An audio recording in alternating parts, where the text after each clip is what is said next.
Voter card ভেরিফিকেশনের ক্ষেত্রে নির্বাচন কমিশন নতুন নিয়ম জারি করেছে। ভোটার ভেরিফিকেশনে আর কারো নাম বাদ দিতে পারবে না বা বাদ দেবে না, সেটা সুপ্রিম কোর্টেও জানিয়ে দিয়েছে হলফনামা দিয়ে। দেখুন, বিহারে ইতিমধ্যে ভোটার কার্ড ভেরিফিকেশন সম্পন্ন হয়েছে, আমরা প্রত্যেকেই জানি, এবং তার ফলে ৬৫ লক্ষ নাম ভোটার তালিকা থেকে বাদ গেছে। তো এই ৬৫ লক্ষ ভোটার তালিকা থেকে যে নাম বাদ গেছে, তার ফলে সুপ্রিম কোর্টে কিছু অভিযোগ জমা পড়ে। তো সেই অভিযোগের ভিত্তিতে কিন্তু সুপ্রিম কোর্ট নির্বাচন কমিশনকে প্রশ্ন করেছিল যে আপনারা কেন এইভাবে নাম বাদ দিচ্ছেন বা কি কারণে বাদ দিচ্ছেন সেটা জানান। এবং সেখানে নির্বাচন কমিশনকেও বলা হয়েছিল যে আপনারা Aadhaar card, ration card, voter card এগুলোর প্রাধান্য কেন দিচ্ছেন না, এগুলোর প্রাধান্য দিন। এই নিয়ে সুপ্রিম কোর্ট কিন্তু নির্বাচন কমিশনকে বলেছিল। তো আমি এটা পুরোনো ভিডিওতে আপনাদের সামনে তুলে ধরেছিলাম, যখন যেটা আপডেট এসছে। আপনারা যারা আমার চ্যানেল বা ভিডিও রেগুলার দেখেন তারা নিশ্চয়ই জানবেন। তো এখন নতুন নিয়ম জারি করেছে। সেই নিয়মে বলা হয়েছে কারো নাম ভোটার তালিকা থেকে সহজে বাদ দিতে পারবে না, যদিও বাদ দেয় তাহলে তাদের নোটিশ করে জানাতে হবে। তো এবারে আপনাদের নাম কেন বাদ পড়লো সেটা নোটিশে অবশ্যই জানাতে হবে, উল্লেখ করে তার কাছে নোটিশ দিতে হবে বা দেবে। এটা হলফনামায় কিন্তু সুপ্রিম কোর্টে জানিয়ে দিয়েছে। তো এই আপডেটে আর কি কি এসছে, কি কি পরিবর্তন এসছে আজ নতুন আপডেটে, সেটা আপনাদের সামনে আজ ভিডিওতে তুলে ধরবো। এবং আপনার নাম যদি সত্যিই বাদ চলে যায় তাহলে আপনি কি করবেন সেটাও জানাবো এই ভিডিওর মাধ্যমে। সুতরাং স্কিপ না করে সম্পূর্ণ ভিডিওটা দেখুন। আশা করছি আপনাদের যথেষ্ট উপকারে আসবে। ভিডিও ভালো লাগলে একটা লাইক করবেন, চ্যানেলে প্রথম হলে চ্যানেলটা সাবস্ক্রাইব করবেন। তো চলুন শুরু করা যাক আজকের ভিডিও। দেখুন, এই আপডেটে কি বলা হয়েছে। বিহারে নোটিশ না দিয়ে কোনো ভোটারের নাম বাদ দেওয়া হবে না। নোটিশ না দিয়ে কোনো ভোটারের নাম বাদ দেওয়া হবে না বিহারে। শনিবার সুপ্রিম কোর্টে হলফনামা দিয়ে আশ্বস্ত করল নির্বাচন কমিশন।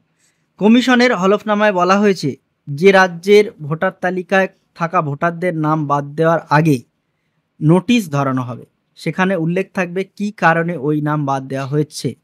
হলফনামায় এও বলা হয়েছে যে সাধারণ ন্যায় বিচারের নীতি মেনেই ভোটার তালিকা থেকে নাম বাদ গিয়েছে এমন কেউ কমিশনকে নিজেদের বক্তব্য জানাতে পারেন এবং নিজেদের দাবির সপক্ষে প্রয়োজনীয় নথি জমা দিতে পারেন। চলতি বছরেই বিহারে বিধানসভা নির্বাচন হওয়ার কথা। তার আগে সে রাজ্যে ভোটার তালিকা সংশোধনের জন্য বিশেষ নিবিড় সমীক্ষা চালাচ্ছে নির্বাচন কমিশন। গত ১ আগস্ট একটি খসড়া ভোটার তালিকা প্রকাশ করেছে তারা। এই খসড়া তালিকা থেকে ৬৫ লক্ষ ভোটারের নাম বাদ গিয়েছে। এ নিয়ে মামলাও হয়েছে সুপ্রিম কোর্টে। গত ৬ আগস্টের শুনানিতে অন্যতম মামলাকারীর পক্ষ অ্যাসোসিয়েশন অফ ডেমোক্রেটিক রিফর্মস এর তরফে অভিযোগ করা হয় যে ৬৫ লক্ষ ভোটারের নাম স্বচ্ছতার সঙ্গে বাদ দেওয়া হয়নি। কী কারণে ওই ভোটারদের নাম বাদ দেওয়া হলো তাও স্পষ্ট করা হয়নি বলে অভিযোগ করেন এডিআরের আইনজীবী প্রশান্ত ভূষণ।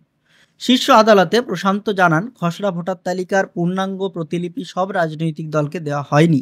বুথ স্তরের নির্বাচনী আধিকারিক বা বিএলওরা যথাযথ নথি যাচাই করার আগেই ভোটার তালিকা থেকে নাম বাদ দিয়েছেন বলে দাবি করা হয়।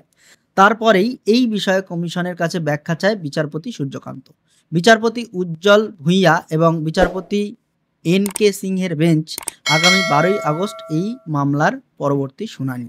তো এই মামলার পরবর্তী শুনানি ১২ই আগস্ট অর্থাৎ কালকে হবে। সেটা কি শুনানিতে কি হয় সেটাও আমি পরবর্তী ভিডিওতে আপনাদের সামনে তুলে ধরবো। আদালতে ওঠা অভিযোগের জবাব দিয়ে কমিশন হলফনামা দিয়ে জানিয়েছে যাতে বৈধ কোনো ভোটারের নাম বাদ না যায় তার জন্য সম্ভাব্য সব ধরনের পদক্ষেপ করা হয়েছে। ১০ দফায় নথি যাচাইয়ের কাজ হয়েছে। গোটা প্রক্রিয়ায় রাজনৈতিক দলগুলিকেও সামিল করা হয়েছে বলে জানিয়েছে কমিশন। তাছাড়া মামলাকারী পক্ষের অভিযোগ খারিজ করে কমিশন জানিয়েছে বিএলওরা ভোটারদের বাড়ি বাড়ি গিয়ে ফর্ম সংগ্রহ করেছেন। যাদের কাছ থেকে ফর্ম পাওয়া যায়নি তাদের নাম পাঠানো হয়েছে বুথ স্তরের এজেন্ট এবং স্বীকৃত রাজনৈতিক দলগুলির কাছে। ২০ জুলাই নামের তালিকা দেওয়ার পরে ১ আগস্ট খসড়া ভোটার তালিকা প্রকাশ করা হয় বলে জানিয়েছে কমিশন।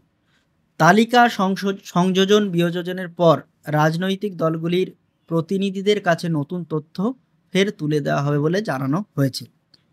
তো এখানে যে নতুন নিয়মটা চালু হচ্ছে সেটা হচ্ছে ভোটার কার্ড ভেরিফিকেশনের ক্ষেত্রে যদি কারো নাম বাদ দেওয়া হয় তাহলে তাকে কিন্তু নোটিশ জারি করবে বা তাকে নোটিশ দেবে নির্বাচন কমিশন, সেরকমটাই জানিয়েছে সুপ্রিম কোর্ট। এবং নোটিশ ছাড়া তার নাম তার ভোটার তালিকা থেকে বাদ যাবে না।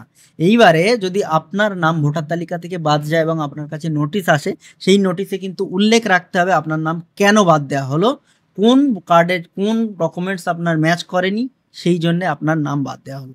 তো সেই যে কারণটা জানাবে, সেই কারণ যদি আপনার পছন্দ না হয় বা আপনি মনে করছেন সমস্ত ডকুমেন্টস আপনি ঠিকঠাক জমা করেছেন, কিন্তু তারপরেও কোনো রকমভাবে অনিয়ম হয়েছে বা কোনো রকম ভুল হয়েছে, তারপরেও আপনি পরবর্তী পদক্ষেপে আপনার নাম তুলতে পারেন। সেই নোটিশটা সেখানে নিয়ে যাবেন এবং আপনার যে যাবতীয় ডকুমেন্টস আছে সেই তথ্য প্রমাণ নিয়ে আপনি যাবেন, গিয়ে আবার ভোটার তালিকায় আপনি নাম তুলতে পারবেন, যদি নাকি আপনি সঠিক হন।